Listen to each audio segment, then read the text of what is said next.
Hey guys, I'm Zach with Turpin Landscape Design Build. And I'm Kyle. We've got an awesome project we want to show you. It's got 5 water features, and today we're going to talk about the first one we did on this project.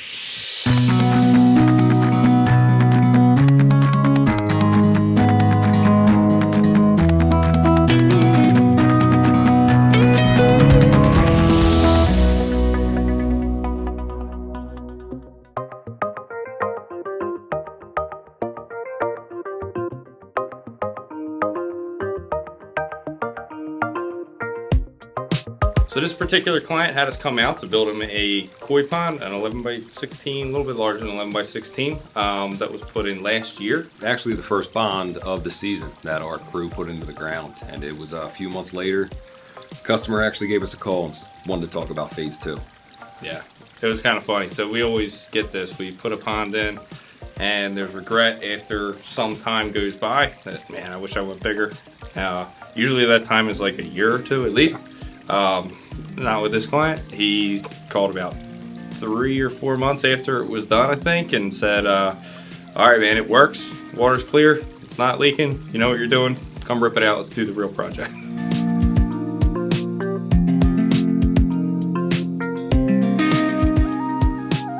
So just behind me to my right here is where the existing koi pond was. Correct. And a big part of that design was actually taking that koi pond totally apart that had been installed for less than a year. I know that was one of the difficult things.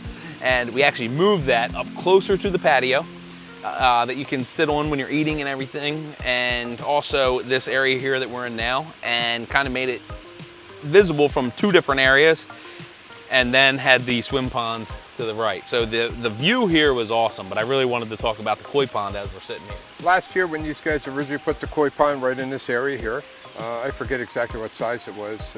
Roughly 11 by 16. 11 by 16. And we loved it. But the big thing was is that when we decided to do this whole project, I wanted to get the koi pond closer to the patio so it could be a little bit more interactive.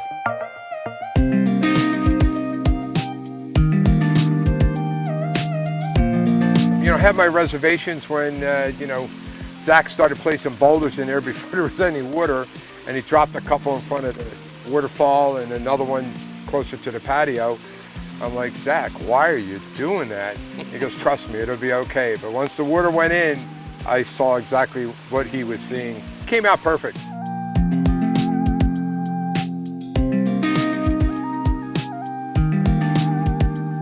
We had to do this first just for access. So we knew we were going to have to logistically figure out how to construct this really big project in a way that made sense, where we didn't have to utilize cranes to bring things over the house. So we kind of had to work our way from corner to corner and work our way out. And this was going to be impossible to get to if we started with the swim pond portion. Got started, getting our elevations are all going to come off of this water level.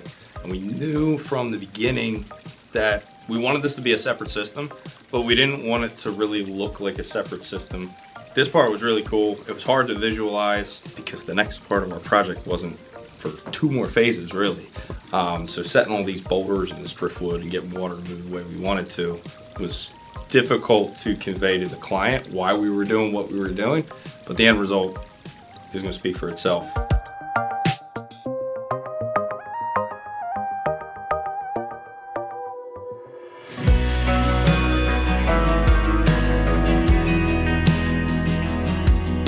You know, the other thing too was is that I wanted to have kind of a stream go underneath of the walkway, and you have that intake bay there that has a little bit of turbulent water. The other side, you see that stream run through. Everybody, even from the pond tour, when they saw it, they're like, oh my God, the water runs right underneath. And I said, yeah, it does, doesn't it? And they said, oh, it's amazing. I said, no, it doesn't. And I explained to them that they're taking the water from over there and they're pumping it up. And I also told them that my granddaughter, who's 7.5, and my wife will not swim in the recreational pond if there's fish. So we had to somehow kind of make it look like they kind of feathered in together. So putting that kind of fake stream under the walkway was perfect, but still be able to keep that koi pond water out of the swim pond. It's not often that I build a pond and there isn't something that I want to change about it, like when I'm done. This is definitely one of the few that I'm looking at. It's like, I wouldn't change a thing if I was to redo it. I really can't. I was really happy with how it came out. Big natural stones, you know, step up, which I like just every once in a while have a step. I like how it's just creating that little bit of elevation change, and what it does, yes, to be able to sit a little bit lower or higher, but also just for the eye, it really breaks it up. You know, originally we were talking about slope and everything. You guys put some steps in, and I'm glad you did. It looks absolutely incredible. The other great part of where we're sitting on this patio is just the view from here. What really made this vantage point happen was how open Erwin was with me on how he really needed to use the space. And it was really, really important that his grandkids were able to get in and out of the pond and run around and get in and out from every single way, you know, but him still be able to enjoy himself without getting, you know, wet kids running over him and getting his paperwork or his, you know, his food. And so, you know, setting things back, setting things down, creating these walkable paths and these running around spots, that is not something that I think we can really nail on paper the first time. You know, the rocks always dictate how things are going to go. We see it a different way once they're here, how we're going to sink them and bury them. We did run into a little bit of difficulty because of where the location had to be, just getting that height elevation to make it look as natural as possible. But that was the starting point back in that corner. We built up and started working our way out. Being able to bring that water level right up, you know, 3 to 5 inches below your patio, your walking level, it just brings it more to life, brings the fish up to the surface. And for this project, we knew we wanted to do that.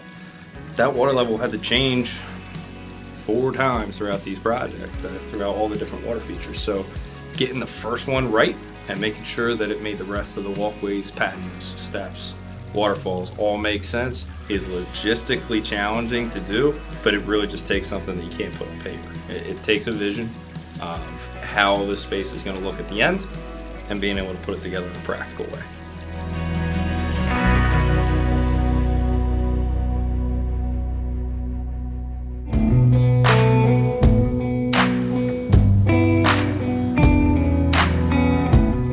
Ecosystem ponds have those 5 elements: biological filtration, mechanical filtration, plants, fish, rocks, and gravel. And when you take all 5 of them, it creates an ecosystem by having some nutrients in the water, and the fish are producing waste, and that is what actually makes your plants thrive and keeps your water clear. When you go to a rec pond, it's almost the same, except for when you don't have the fish in there, you're actually using your plants and starving it for nutrients. So I really like how this one, for some selfish reasons, has both, because both water quality, you know, are looking great, and this is a perfect example on how we can get them clear by not having fish and how we can get them clear with having fish. And it's really cool that you have both of those going on here. And obviously the wetland was designed so just in case one day I can kind of con my wife into putting koi in there, it can handle the load. You could very much make that switch very easily. Really hope you guys enjoyed this video and enjoyed this pond. Keep an eye out for our next video in the next phase of this project out in Rydal, Pennsylvania.